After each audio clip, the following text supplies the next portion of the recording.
Ishal, today we are going to learn about a very important sign in Quran reading, and that is Sakoon sign. Sakoon means you have to connect the letter with the letter before it. The letter with Yes. Sakoon will not start a new sound, instead it will join the sound of the previous letter. How? For The example, previous. for example, look at this. What sign on the wow? Sakoon sign, right? Second. Yeah. So Alif, Waw Zabar, Aw. Ow. Very good. Ba Waw Zabar. Bow.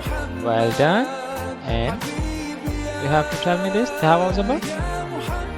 How was the tower? Well done. Well done. Always remember, when you see Sakoon, don't read the letter alone. Always connect it with the sound before it. Understand, Ishal? Yes.